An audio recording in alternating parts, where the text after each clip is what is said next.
Rahab est prostituée, mais elle ne fait pas du mal. Rahab est prostituée, mais elle ne critique pas. Rahab est prostituée, mais elle ne lutte pas des positions.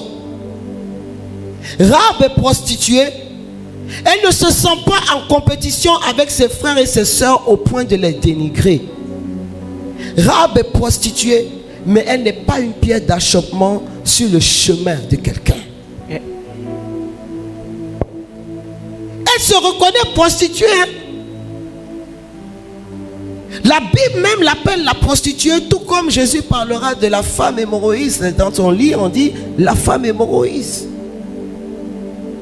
Mais toute prostituée qu'elle était, elle a su reconnaître ce qui venait de Dieu.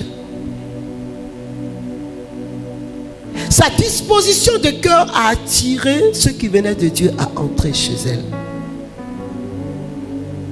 La Bible dit que le roi, l'ayant appris, a envoyé des gens pour aller dire à Rahab de les faire sortir.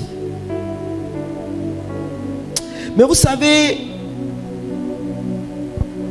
des choses arrivent dans la vie de l'homme. Hein? Des choses peuvent ternir ta marche. Des choses peuvent faire en sorte que on mette une image sur toi. Mais bien souvent, et même je veux parler pour nos sœurs prostituées, elles vivent des choses tellement lourdes que personne ne sait.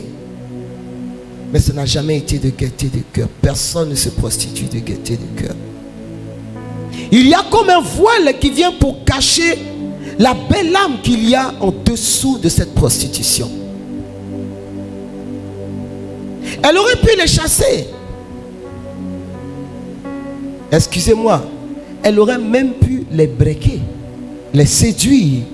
Et puisque c'est son travail, et nous disons que quand on est en contact avec ces milieux, l'esprit qui vit en nous, c'est l'esprit d'Asmodée. Donc, ayant cet esprit de Python et cet esprit d'Asmodée, dans la logique, quand elle les voit entrer, l'esprit se met en mouvement, parce que en général, l'esprit mauvais aime se mettre en mouvement là où il y a Dieu.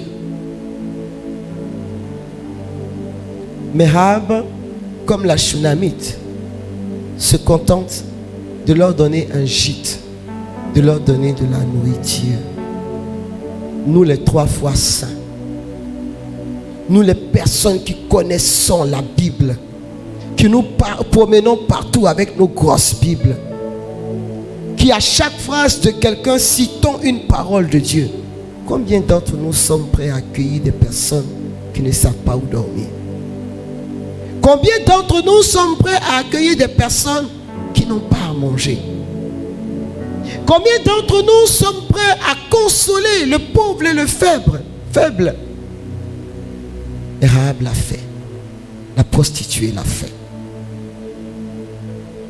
Et quand on envoie des personnes chez elle pour lui dire fais-les sortir, vous savez, c'est pas pour rien que Jésus a dit à Pierre, ce n'est ni la chair ni le sang qui t'ont révélé ces choses, mais mon Père qui est dans les cieux. À ce moment, la grâce était activée. Le seul fait d'avoir dit oui, de les avoir laissés, elle ne pensait plus par elle-même.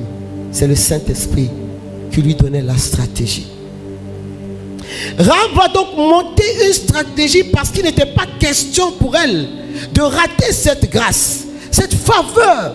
Dieu entre chez elle la prostituée. Et c'est Rahab maintenant qui va dire aux espions de Josué, voilà ce que vous allez faire. Et quand les gens viennent, elle dit, ils ne sont plus là. Mais elle les avait déjà cachés, bien aimés. On cache et on couvre des personnes qu'on aime.